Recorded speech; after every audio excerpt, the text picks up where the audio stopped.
Hello and welcome to SweetSpotDFS. This is a preview for the 2020 Workday Charity Open. We haven't played this tournament before. This is a brand new tournament because of COVID. The John Deere Classic is supposed to be played during this week. But we have the Workday Charity Open, which is awesome because, you know, it would be weird to have kind of a week off, and some of these tournaments are not comfortable hosting events, or maybe the state that the tournament's supposed to be in just says no to any type of event like this. So we really don't have stats for this tournament, but we do have stats for this golf course. This golf course typically hosts the Memorial Tournament, which is going to be played next week. So we'll have back-to-back weeks where we'll be playing at the same golf course. So I will be referring back to that. If you ever hear me talk about course history, recent form, anything like that deals with some kind of course history or of this course, just know we're using the Memorial Tournament data. Before I get further into the video, I do want to remind you that you can watch us in a faster speed. If you're on desktop, go ahead, drag your mouse over the screen, over my face. You'll see a gear icon somewhere down here. Drill down on that. You'll find playback speed. I prefer 1.5, but if you were to choose 2x speed, you'll cut this video in half. And I guarantee you it's going to be long because I'm adding a few different things to it. If you are on mobile, you'll find those options. Top right corner, you'll find 3 dots that make a vertical line. Drill down on that. Playback speed is there. Again, choose what you're comfortable with. There will also be timestamps in the description, so you can get to whatever part of the video you find interesting or important. Okay. I'm going to throw up the tournament fact sheet, and we'll get to this soon.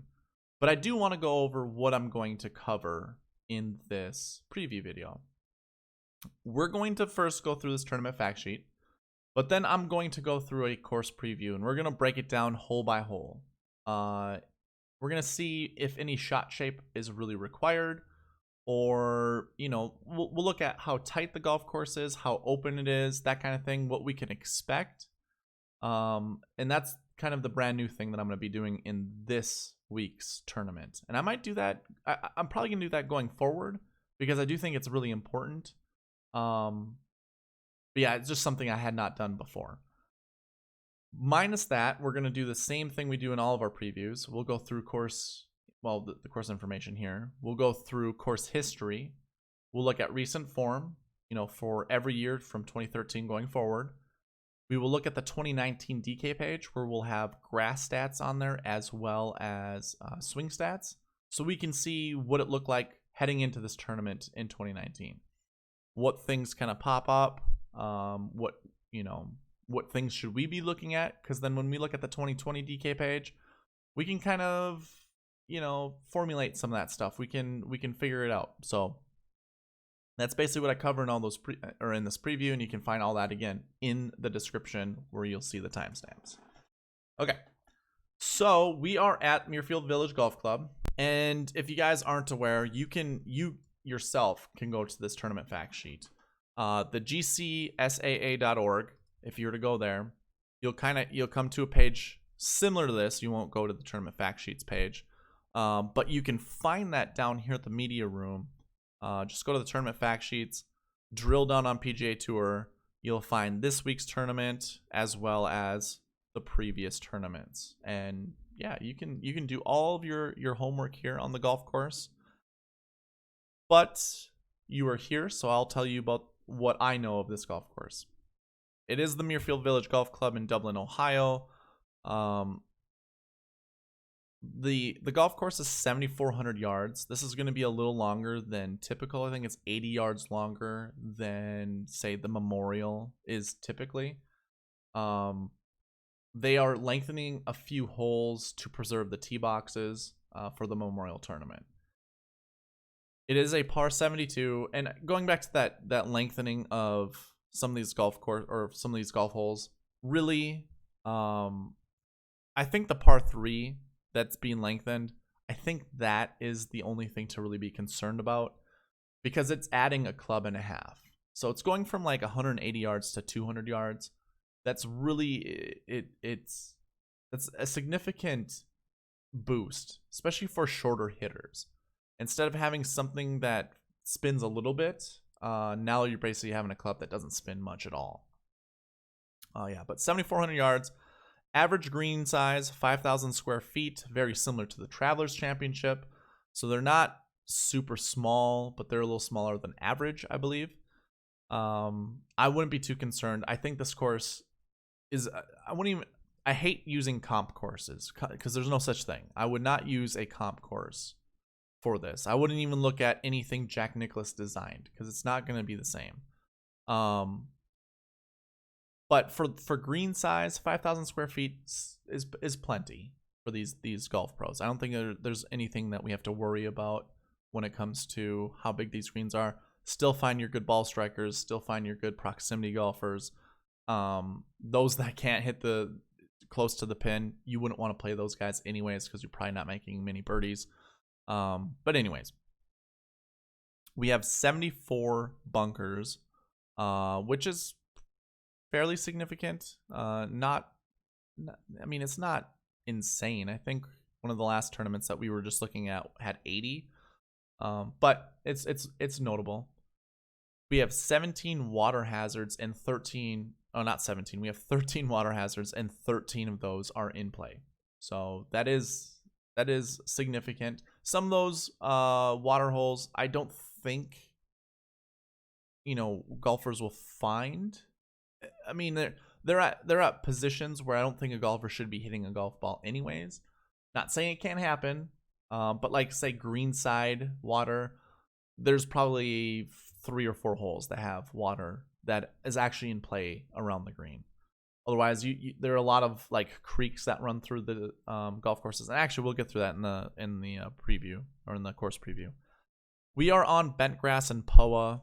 The last few weeks we've been on bent grass POA, but I think this is way more similar to Travelers Championship than the Rocket Mortgage Classic. We knew because the superintendent I think they had a video on YouTube where they talked about the greens being 80% POA, 20% bent. I think that was the opposite when I heard Kevin Streelman's interview at the Travelers Championship. He was referring to those greens as bent grass greens. My stance on it is if there's POA whatsoever, POA is an invasive grass. During the afternoon, it will sprout up. I mean, I guess those are two different, they're separate issues. The invasive grass means that it will take over the golf course at some point in time. Obviously, golf maintenance can limit that from happening, but if it's already there, it's going to continue to grow.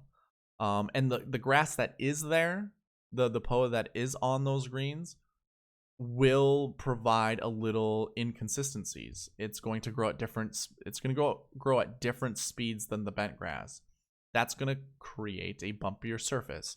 So that is something to look into, and I would prefer golfers that have good history on POA because they're probably golfers that hit their putts a little bit more firm. So, the whole adage of dying it in the front is not going to be, or hitting it firm in the front is probably not advantageous here.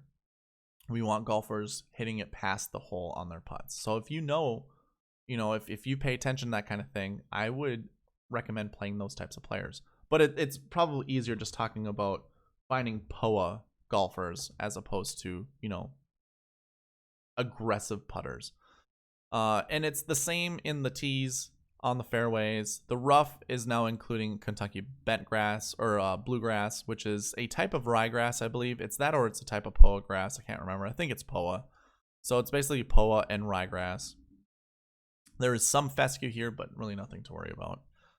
But yeah, here we go. New tees on 8, 11, and 15 have been added, and it's not 80 yards that was lengthened. It was 67 yards. We have new fairway bunkers on 6, 7, 10, 11, 13, and 18. After these tournaments, it looks like they're going to be regrassed, which I'm not sure if that means they're going to remove bent grass or if they're going to... I don't know what that means. I'd have to look into it. Other than that, I don't think there's really anything to discuss on this tournament fact sheet. That's pretty much everything there is to know.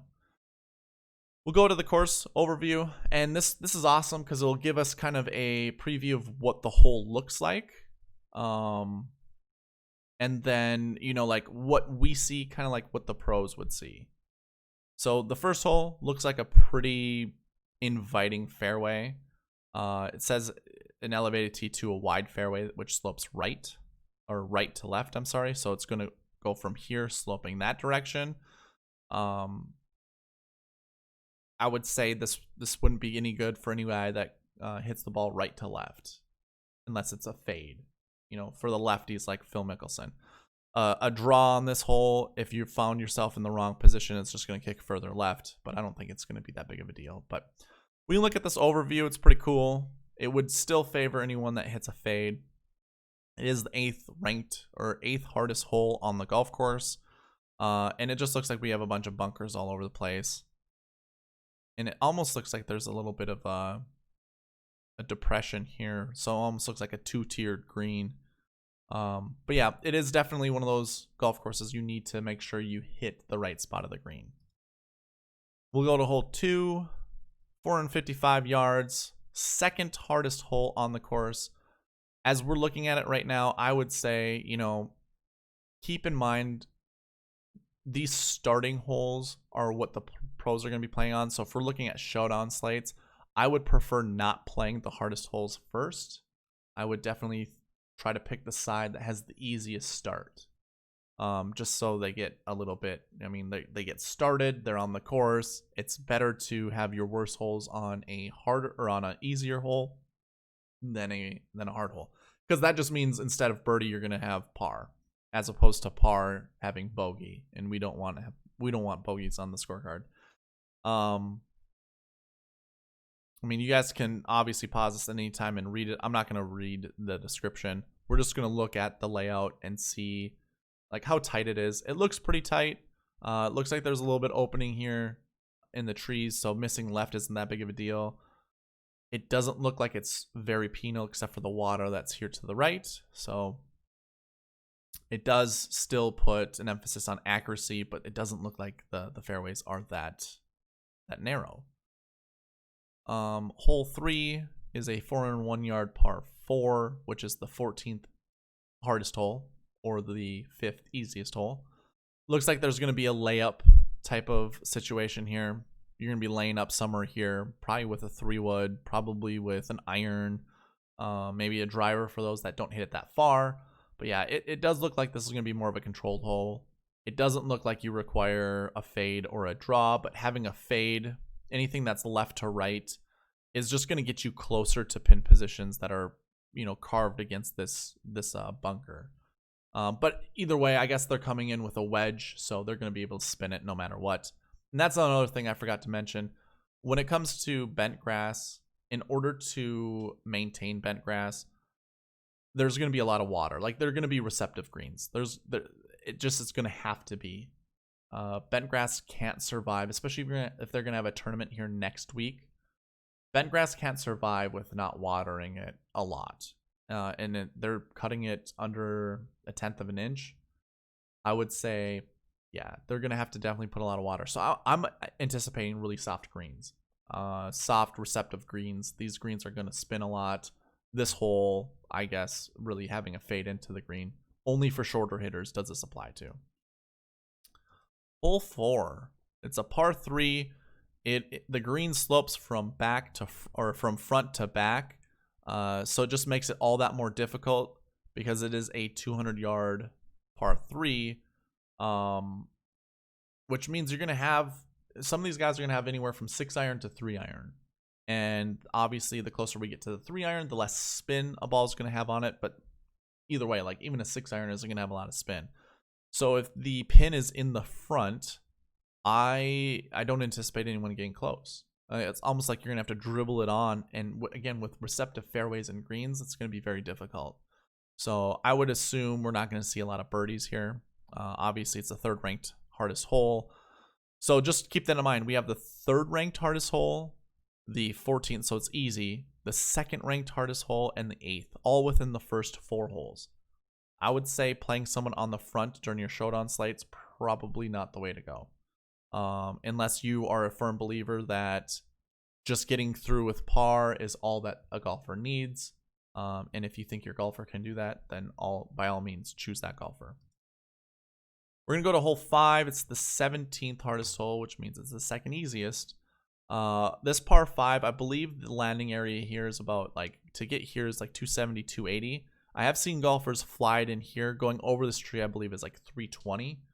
So you definitely want a golfer with a left to right shot shape that can find themselves over here, and it will significantly cut the distance down to reach the green in 2. But golfers that hit it over here still are going to have like somewhere between 240 to 260. And that is not out of the means for a lot of these golfers. But, you know, if they're drawing the golf ball and they don't hit it far enough this way, they're going to have this tree to contend with.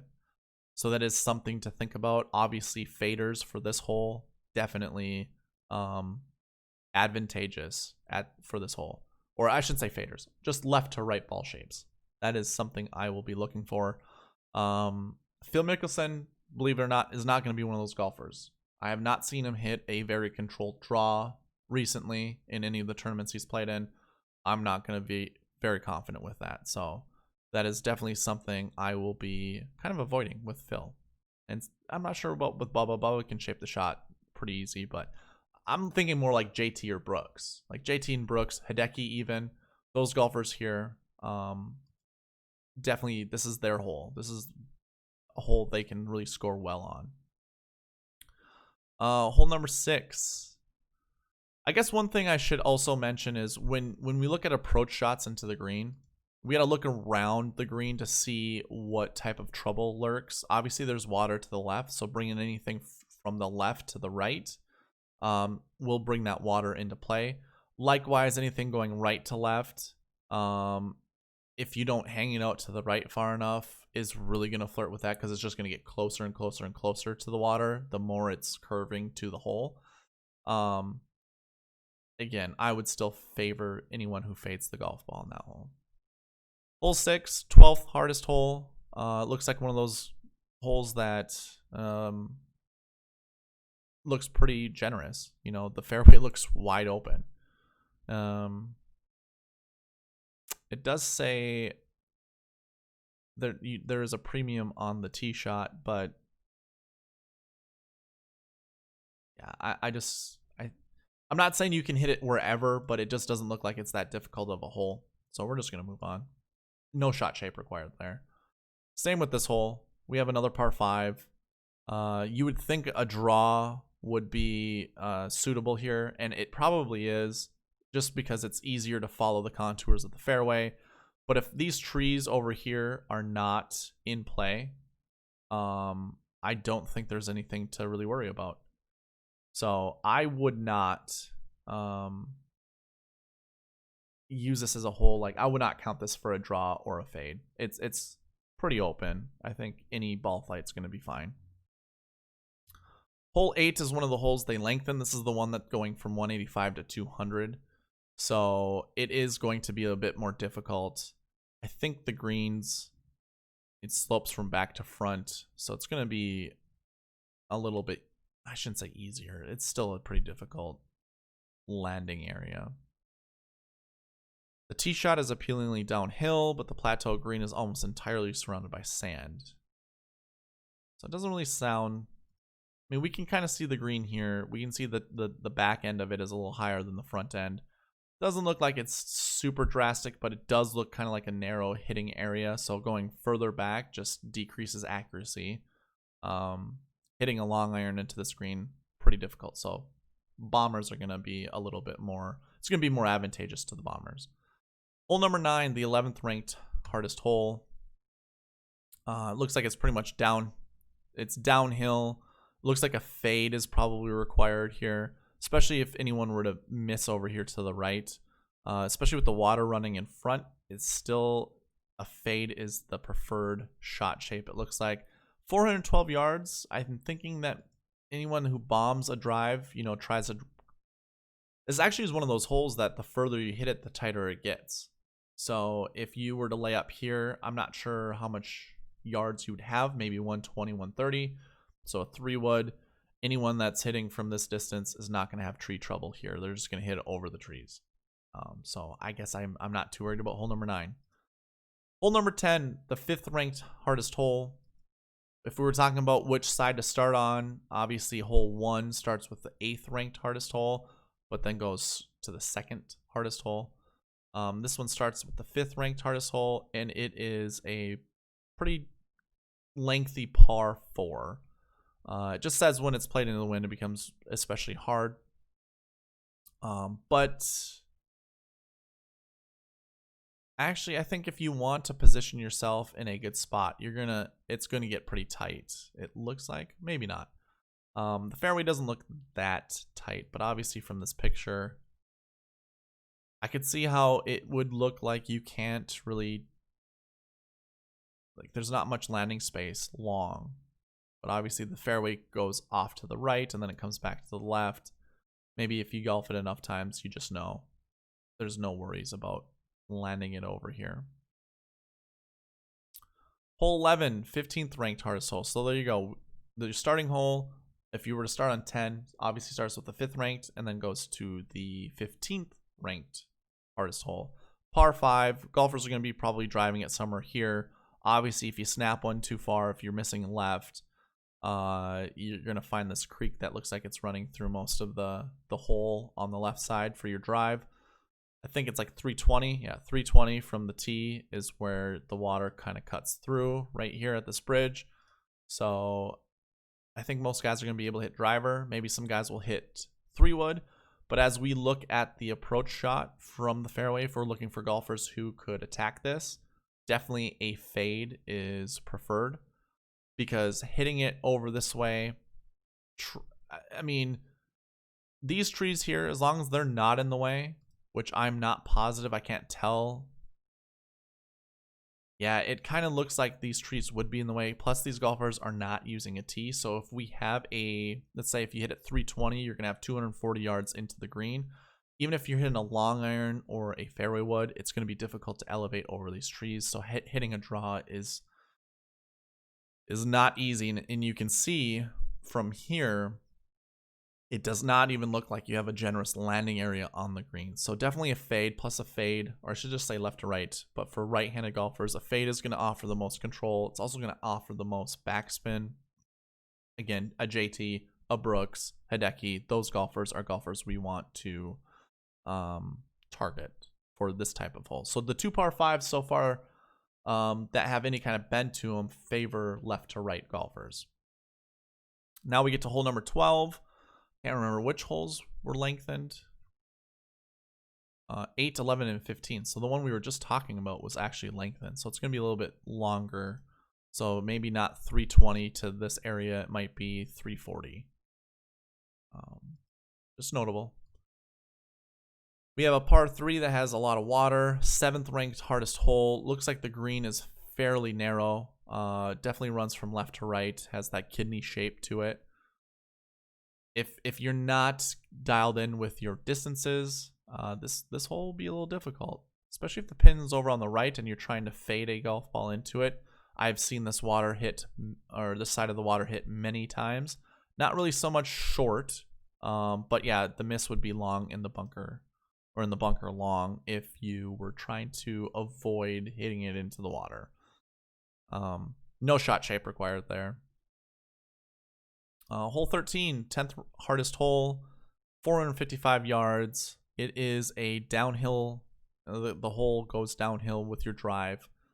Looks like it's pretty... I was going to say it's sloped from right to left, but I don't really see that much slope. It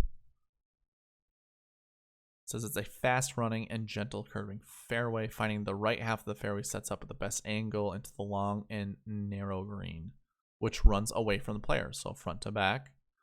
I mean, I think if some of these golfers are bombing at 300, 310, 320, they're going to have a wedge into this green. It's not going to be very difficult, but those that can't, that would be a bit more challenging. So again, a shorter hitter. I mean, a lot of this course is playing the misses and making sure you're not missing it on the wrong side. Getting pars until you can hit your birdies. It's going to be pretty advantageous, although when we get to the results page, 17 under is the target score I think we're going to look for the winner, which means you're going to have to put a lot of birdies up, and playing safe is not the way to do it. Hole 14, 19, or the 9th hardest hole, so it's right in the middle. 363 yard par 4. We have water that runs in the middle. I'm not sure. I think most people are going to hit an iron or a fairway wood here. Probably not even a fairway wood. It's going to be an iron. It's about 245 yards from championship tee to the creek that emerges from the left woods to border the fairway. So maybe some golfers do hit driver. I would doubt that they would. I mean, this green is so narrow. I don't see any landing opportunity over here. I don't think it'd be smart. So we're going to see a lot of iron shots. It's just when it comes to the green, it is a very narrow green, and it definitely promotes a left to right shot shape into it. So again, we're finding our golfers that fade the golf ball. Now, Patrick Cantlay, who won it last year and has a really good course history, he draws the golf ball primarily, but it's such a very small draw. It's not like a huge sweeping draw. It's like a 5-yard draw. If you hit it far enough, you're going to be able to have enough short irons into the green that it doesn't really matter what shot shape you hit, honestly. Hole 15. Pretty straight away. 529 yard par 5. The ideal drive is to the crest of the hill. I'm not sure how far that is, but I assume it's a fairway wood or a driver.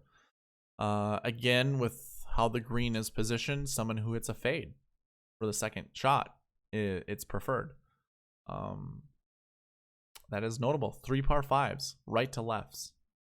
Something definitely to be looking for. Hole 16 is pretty challenging, 201 yards. It is the 6th hardest hole. It is a hole that promotes a draw. If you can hit a draw over the water, this green slopes, or I should say is positioned from like short right to long left, as you can see here. So if you could hit a draw that kind of goes this direction and comes in here, it's going to have the best opportunity to find the pin position that's down here. Up here, same, but it's not as easy because you wouldn't be hitting that sharp of a draw. This is either, if the pin was here or here, a fade is definitely something that most golfers are going to want. Sometimes I've seen the pin here. That's definitely a draw pin. So this is kind of a mix between the two, but hitting a fade means you have to go over more water. So, you know, if you're looking for birdies, definitely find those fade golfers. You know, again, it's just shaping up to be like a Justin Thomas, Brooks Koepka, Hideki Matsuyama type of round. Again, Patrick Cantlay has won here before, so, you know, I would say just don't find golfers that hit a big right to left shot. Hole 17, 4th hardest hole. So we go from the 5th hardest hole to the 4th hardest hole, 6th hardest hole to the 4th hardest hole. 478 yards. It looks like you're gonna have to place a good drive somewhere here. It's a pretty long par 4, so this probably is like 320 range, somewhere in here. Strong hole off, stiff test off the tee. 20 yards separate 2 bunkers midway up the fairway, so 20 yards between those 2 bunkers. Leaving a mid to short iron to the green. The green is slightly elevated with bunkers along the right and back. Okay. It doesn't really require any type of shot shape, it doesn't look like. I think a draw off the tee is probably best, but it really doesn't matter. And then hole 18. What a good hole to end on. The hardest hole. It's 484 yards. Green is heavily surrounded by bunkers. Looks like a right to left shot shape is preferred to try to get to the hole close to the left, or I should say a pin that's top left. But anyone who hits the ball far enough is going to set themselves up decently for a shorter iron. So as long as, you know, you can hit the ball out there a little ways, you're not going to have that far of an approach shot, which is very, very advantageous. Okay, so that was the course preview. wanted to do that just to give you guys a little bit of insight. It's good to do because now it looks like, you know, we want to choose golfers who fade the golf ball, especially long hitters that fade the golf ball, to take advantage of those par fives. So I mean, starting a lineup with like a JT Brooks or Hideki, not going to be it's going to be pretty decent. I was talking about the results. We're going to be targeting something around 17 under. As you can see, the results here. Again, this is results of the Memorial. Cantlay won last year with 19 under. It was basically 15 under for the previous 4 years. That was for the Memorial Tournament, where it's going to play a little tougher than this tournament. I would say, again, 17 under is kind of our target score. And really, excuse me, we're going to want to find, I mean, I just think that this course is going to be a little bit more receptive. So we definitely want to find 17 under. We want to find scores. And if we look at all the golfers here at the top, Scott can shape the shot either direction. Martin Keimer's known for his fade. Same with Mark Leishman, Hideki Matsuyama, Jason Duffner. Jordan Spieth, not so much. Tiger, yes. Billy, not so much. But you have a majority of fade golfers here. Bryson, I don't think... I mean, I think the guy can hit any type of shot he wants, but I don't think he primarily hits a fade. It's more of a draw. Benny Ann, I think also hits a draw as well. So maybe I could be a little wrong with draw versus fade. I'm still gonna prefer, well, if you hit the ball far enough, I don't think it matters what type of shot shape, but to get closer to some of these pins, you definitely want to have that shot shape. And I think with Ricky, I know was primarily a draw golfer, but he was working very hard on hitting a fade. Either way, here are your results. Our target score is 17 under.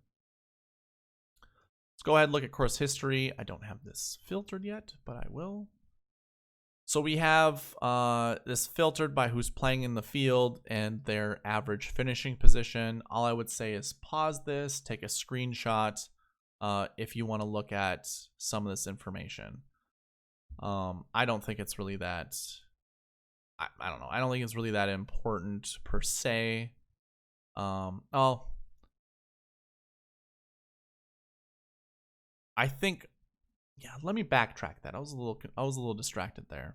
But I would say look at some of these golfers. Some of these golfers have only played this once. So let me go ahead and get rid of those. I was saying filter it out so you can see, or not filter it out. Pause it and screenshot because I'm going to filter out some of these golfers. There we go. Come on, Eric.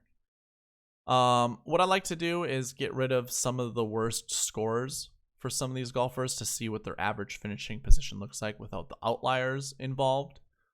So as I do this, you're going to see a lot of these golfers have some really good course history. Patrick Cantlay, obviously one of the best. Wonder if my face just flickered. I'd have to adjust the camera settings if that was the case. Anyways, but here we go. Course history, definitely Patrick Cantlay. Joaquin Niemann, with the one that I took out, it means he only has one other round of golf that is put in there for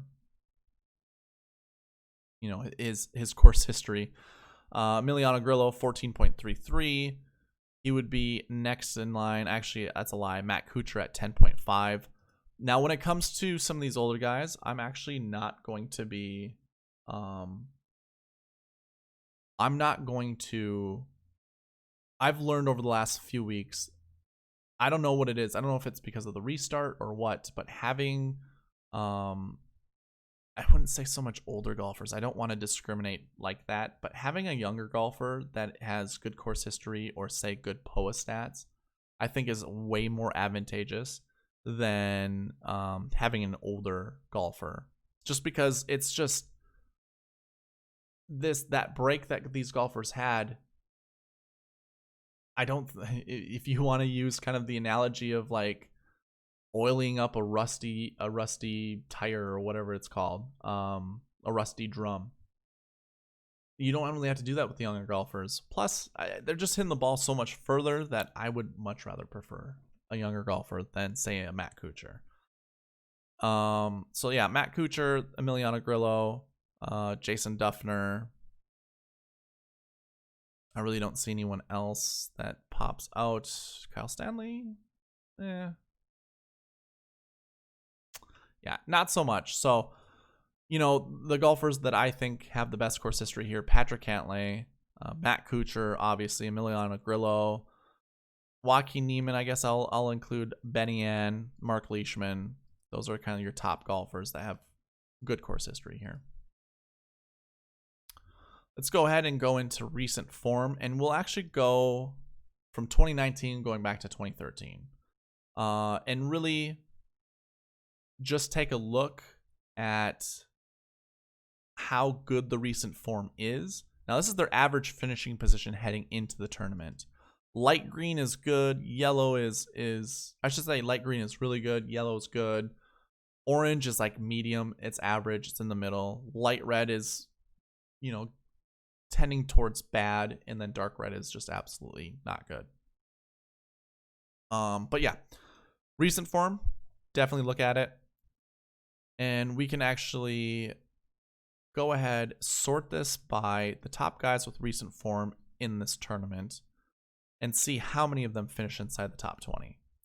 So having really good recent form, it is advantageous, but not having the best. So we don't want to, really target the best golfers with recent form, because it's not always going to turn out that great, but definitely finding some kind of mix of good recent form. Just seeing that many. I mean, we have the winner in there, 6th, 7th, 2 9ths. That's pretty huge. Course history matters a lot. And the best course history, as you can see, kind of results in the best finishing positions. I'm not going to say like the greatest finishing positions, but still pretty good. And as you can see, everyone has some sort of course history. Martin Keimer probably had course history here prior to 2013, but my stats go from 2013 and on. So I will say, yeah, definitely don't look at this as a golfer who did not play. So you can see recent form matters. So does course history. We go to 2018. It's a lot of the same. Like, look at it is good course history. It is some course history. It is good recent form. All the golfers that have recent form, you can see all the top 10 finished, all the top 5 finishes, top 10, top 20, top 15, whatever you want to call it. There's a lot there. If I were to scroll through recent form, there's also a lot there. We have our winning score, or our winner there that, falls within the top 8 in recent form. So definitely looking at recent form golfers coming in here with good course history.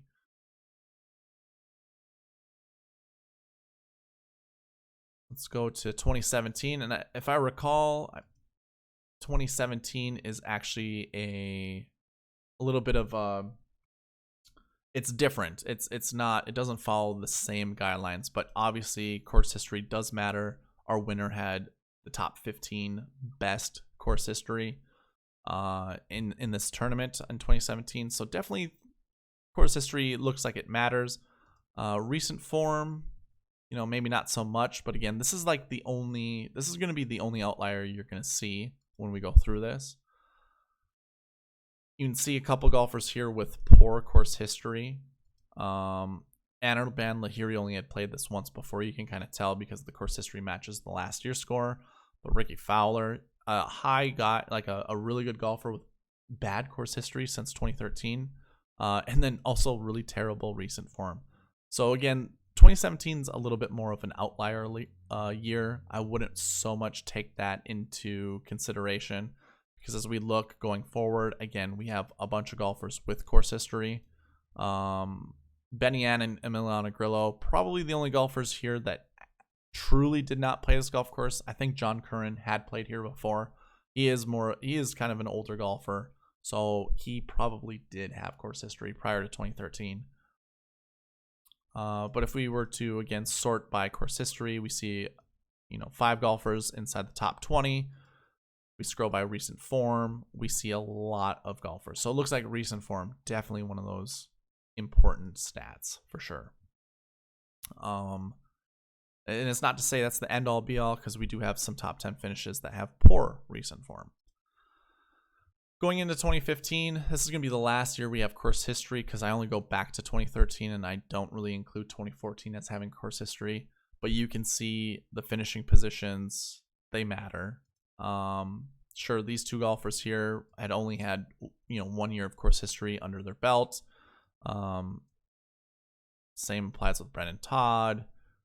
But yeah, a lot of these golfers that have good course history, at least recent course history, definitely you want to play. If we look at recent form again. So like 2015 was a huge year for recent form and course history. Again, course history, relatively new in 2015, because in 2014 we do not have course history, but we can still look at recent form. And as you can see, top recent form provide the best results for the tournament. That's pretty huge. 2013, we can also look at recent form, because it's obviously the tournaments leading up to the to this tournament, and it looks like it's like a lot like 2017. Although 2017 I think had better recent form than this. But results, yeah, that's not good. Like this does not look good for recent form. Couldn't tell you why. In 2013 it was much different than the rest of the years, but for the most part, recent form is going to matter. Okay. So we went through course history, we went through recent form. Let's go ahead, look at the 2019 DK page. Now I do have a 2018 DK page, but it does not, I was not recording the stats as I was in 2019 and forward. 2018 is actually kind of when I really started digging into the spreadsheeting stuff. So that's kind of when I started putting down stats. So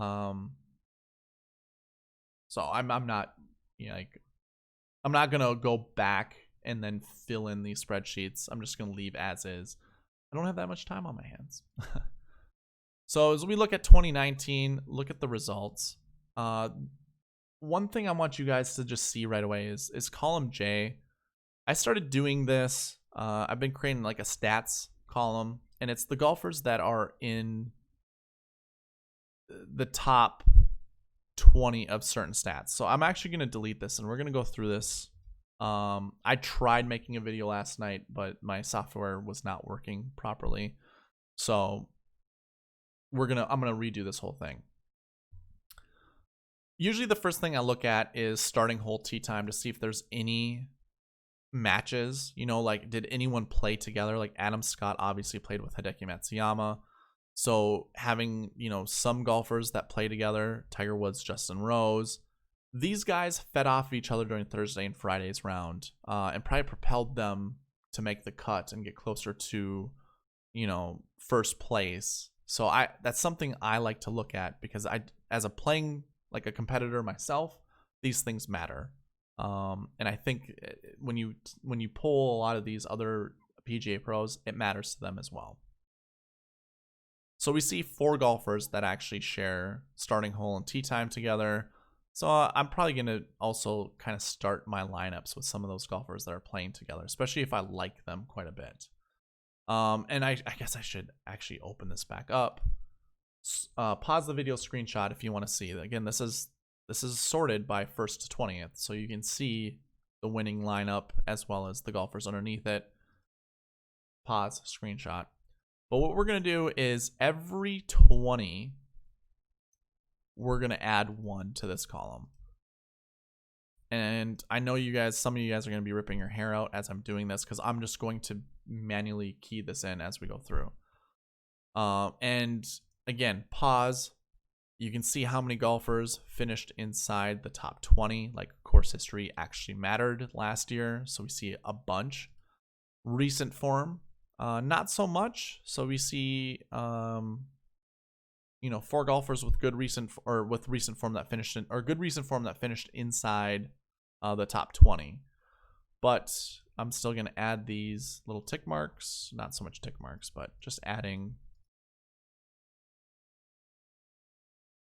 the number here. So course history, recent form, I'm looking at that type of stuff. I'm going to go ahead and hide this now. So again, pause, screenshot, whatever whatever it means to you.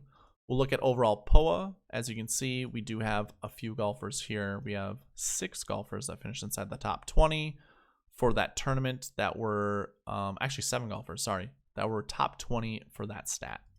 So again, I'm just adding that to the numbers here. Comment if I'm making a mistake somewhere, and I'll try to fix that going forward. All right, so that's overall POA. I'm not going to look at the top 10 POA percentage, but top POA for 2019. It looks like it matters also. We see 6 golfers that finished inside the top 20 for this tournament that were top 20 in POA stats.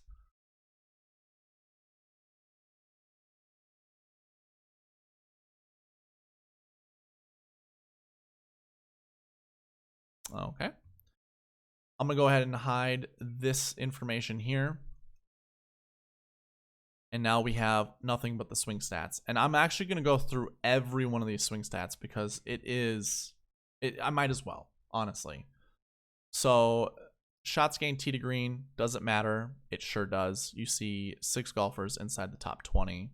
And again, I'm just going to add that to here. It's going to get a little bit more difficult with one hand trying to add all these numbers in, but hopefully you guys don't mind. And as you can see, we're obviously adding numbers to golfers that already have that are tops in the stats. But it's going to be really interesting to see if this actually correlates on the leaderboard. So does off the tee matter? Kind of, but not so much.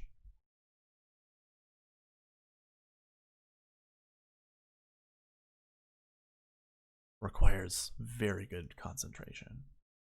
Make sure I don't hit the wrong number. Okay. Off the tees down, does approach matter? You hear this golf course being a golf course where approach matters. It doesn't look like really approach is that important, but I'm not going to say it isn't. Obviously, we do want to find golfers that have good approach stats. And you can see there are 6 golfers that finished inside the top 20 that were top 20 of the approach stat. So definitely take into consideration. That shouldn't be your end all be all because you're not going to find 6 golfers really that are going to fit a salary. Like it's just not going to happen. So I would not stick to this. Find 3 golfers that you like and go from there. Around the green, there's 5 golfers that finished inside the top 20 for the top 20 of the stat, so it is something to look at. I don't think it's that important.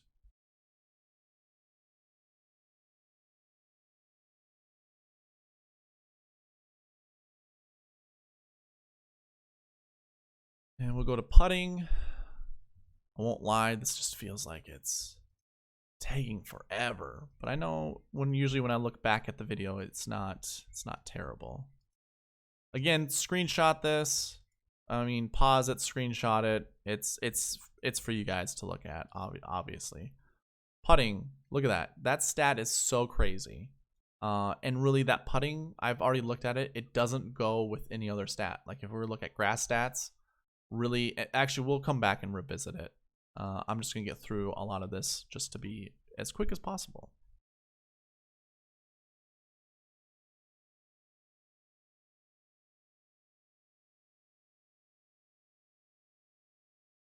It doesn't look so much like proximity really mattered during this tournament, so I wouldn't really put much emphasis on that.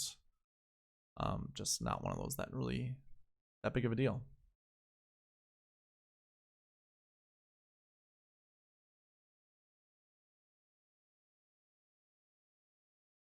It's crazy. I think I'm going to have a 10 spot here pretty soon.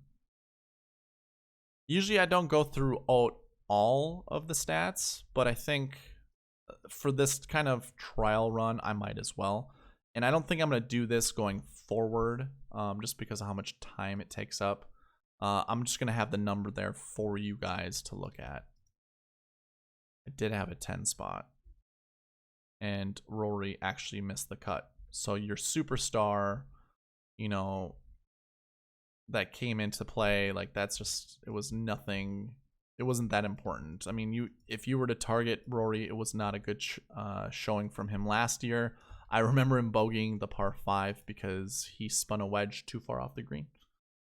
It was very tilting. That was hole 15. So if you were to go back and see, there's a little depression on hole 14 or 15 it was.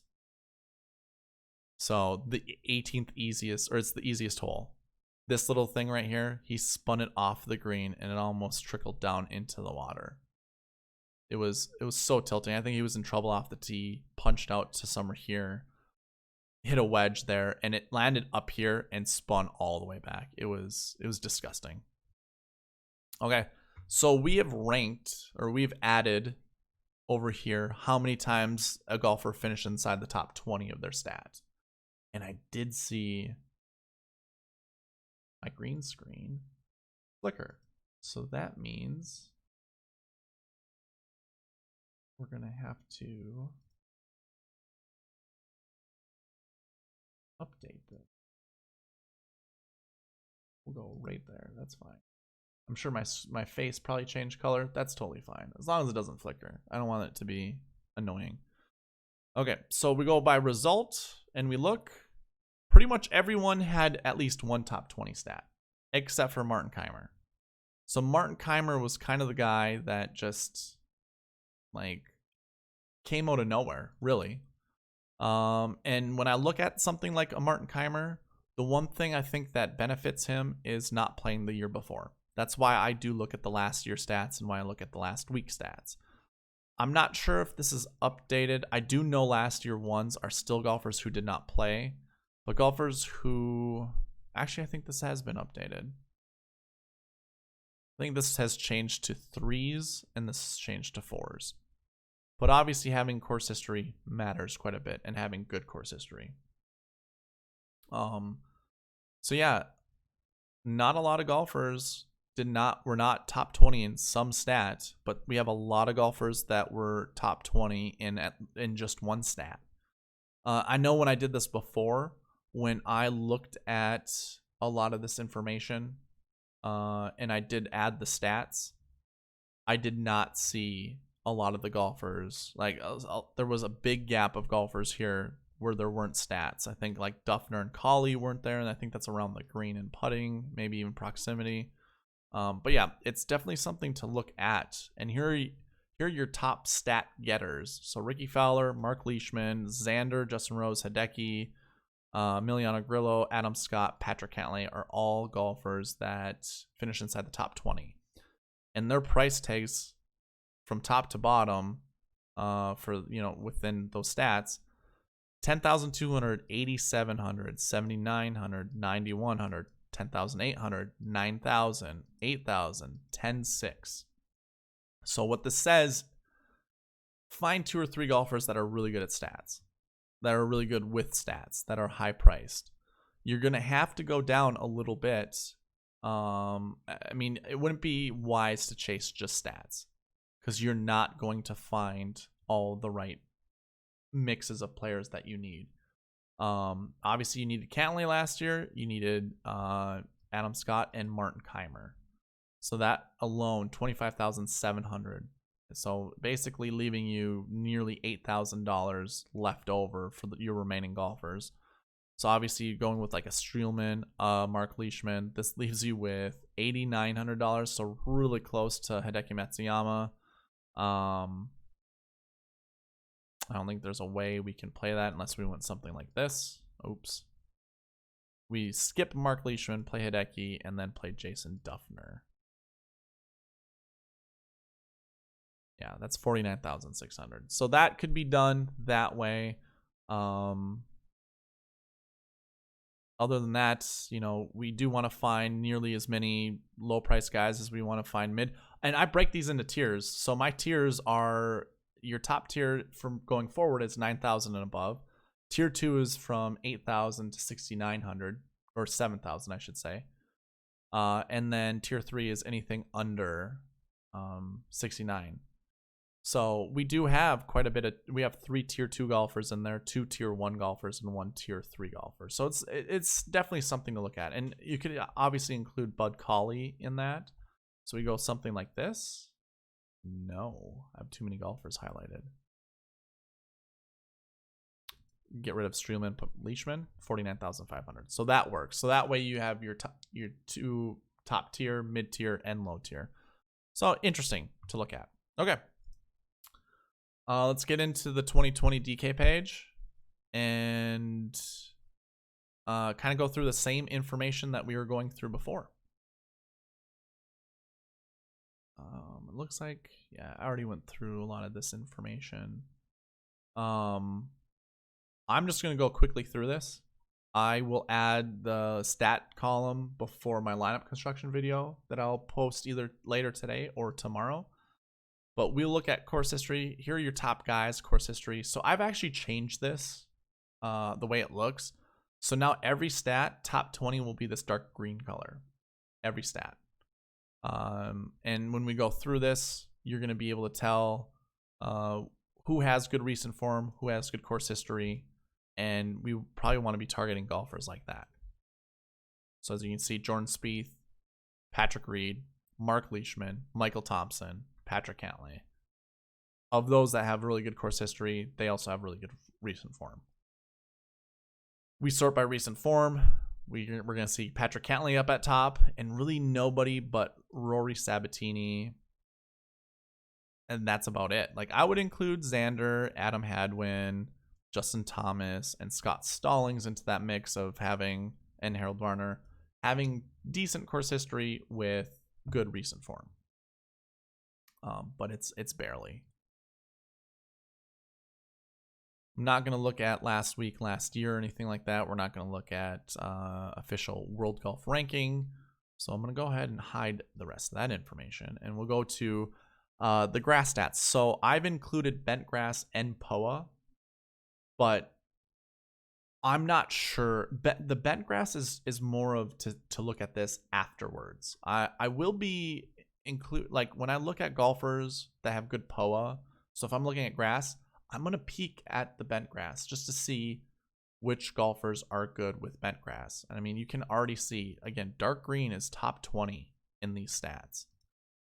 So we're finding golfers, Justin Thomas, Victor Hovland, Xander Schauffele. They're all top 20 in this field for bent grass and POA. So those are golfers that probably are worth looking at. Same with Colin Morikawa. You know, if this is more bent, Morikawa actually plays well, a little bit better than, say, than he does in POA. And kind of the reverse is true for Patrick Cantlay. He plays a little bit better on POA than he does on bent, but it's not terrible. Your middle guy is Victor Hovland. So I'm not going to look at like overall bent, but we are going to go ahead and look at overall POA. So here are your top 20 in overall POA. You can see a lot of golfers up here. Spieth, Koepka, Rose, Hovland, Matt Kuchar, Jason Day. These are golfers that have really good bent grass stats. Snedeker, Justin Thomas, Morikawa, Watson. So there's a lot of overlap with these guys. And it's probably worth looking at. So again, pause it, screenshot it. 2020 POA. So obviously we include this in our stat before. Zach Johnson has the best. It's probably just one result for that 11, the 11th place finish. And that was probably last week or 2 weeks ago or whatever it was that he finished really well. But like Rahm, Cantlay, McNeely is really interesting. Again, that's probably just one finish since it's an even number. Hovland, a really interesting play as well. Not too keen on Matt Kuchar. I just don't care. Seeing like a Russell Henley and a JB Holmes. JB doesn't surprise me. He's good on POA. Yeah, you can see the rest of these guys.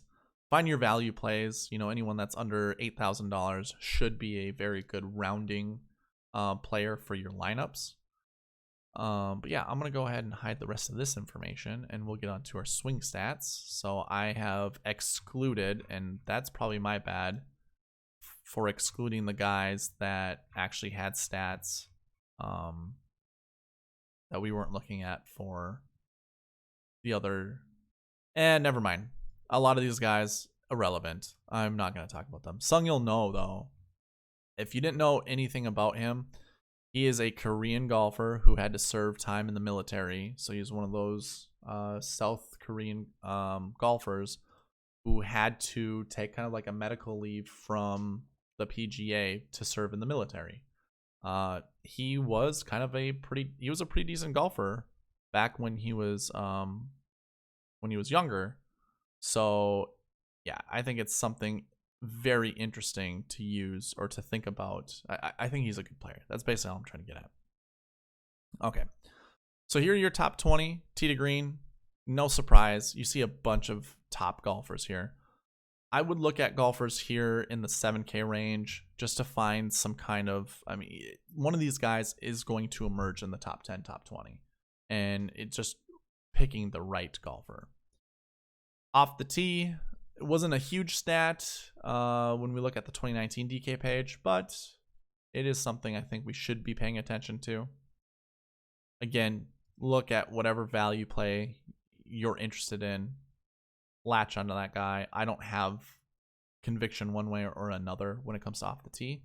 Approach might be a little different.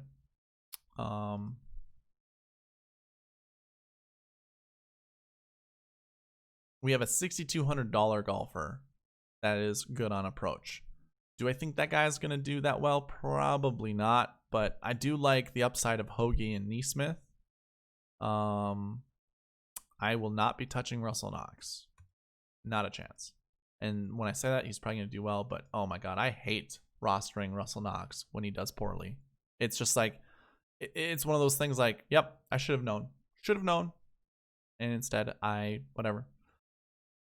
Around the green, this wasn't a stat that really popped up in the 2019 DK page. It really doesn't pop up in most tournaments. Like, sure, we'll have 2 or 3, 4 golfers that finish inside the top 20. But you're really not going to see your winner finishing inside the top 5, or your winner, geez. You're just not going to find your winner finishing inside the top 20 for this stat. Just don't know why these aren't top 20. All right. You can see a lot of low price guys. So maybe like someone like Hideki, you might be more on Hideki or Justin Thomas because they're a high ranked golfer that has good tee to green. And I guess if we were to look at the 2019 DK page and sort by around the green, of course, I use the acronym ATG, around the green, as opposed to ARG. ARG is around the green on tour. So just so you guys aren't confused by that, but this is how I use it. We have Patrick Cantlay as one of the top price guys, and Hideki Matsuyama, who finished 1st and 6th, and actually Adam Scott. So to go along with that, you had Justin Thomas, who missed the cut. And so really just one elite golfer who missed the cut. The other 3 here, pretty decent. I don't see anyone else that's really priced high that I would call elite. It's interesting seeing Benny Ann, 17th place, is actually pretty good for a good, to fill out your lineup to win a Millie Maker, but 17th place is not part of the optimal lineup typically. So yeah, maybe we look at someone like a Justin Thomas or an Hideki Matsuyama, maybe even a Patrick Reed could work out. And any of these 6K golfers, we did see Bud Colley up there, 6,700. 175 to 1 odds, 57.5 fantasy points per game, value 8.85. We'd have to see what some of these other golfers are, but I'm not going to really get that much into it. Putting. Here are your top 20 golfers in putting. We saw a lot of golfers in the top 20 last year for putting. So, if we're seeing some kind of rollover, some overlap with some of these golfers like a Patrick Reed, even like a Maverick McNeely, Matt Kuchar too, I really don't care. John Rahm, I don't really see any other overlap with that, so maybe it's not going to be a putting week, when comparing to 2019.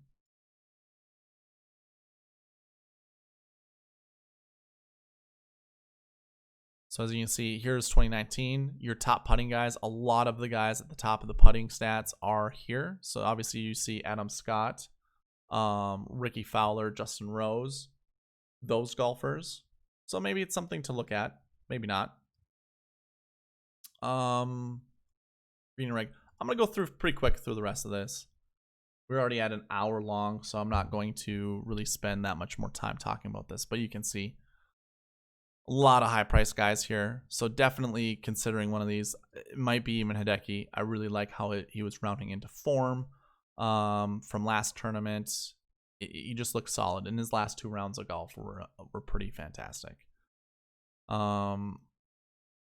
Proximity wasn't one of those stats that we really were looking at when it came to 2019. I'm not going to worry too much about proximity.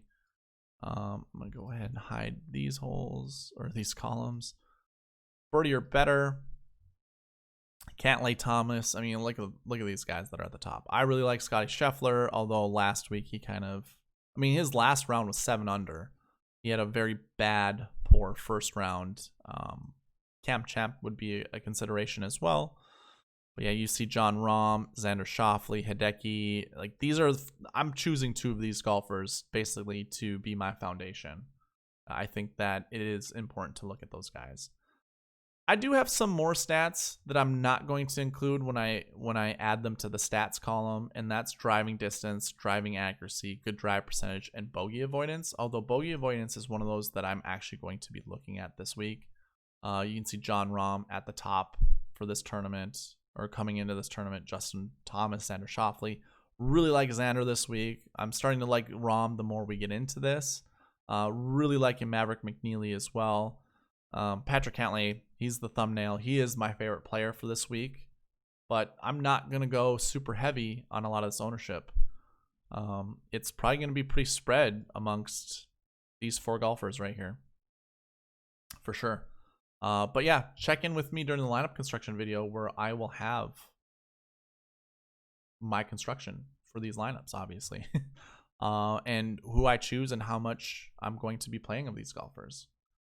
That's about it. I don't have anything else. So I appreciate you guys watching all the way to this part. Tell me what you liked in the video or in the comment down below, and what you didn't like. You know, email me any questions, any concerns, any of that stuff. I would love to answer anything you guys have to say. But yeah, for the most part, thank you for watching. Leave a like, comment, subscribe, all that good stuff, and I'll see you during the lineup construction video. All right, see you later.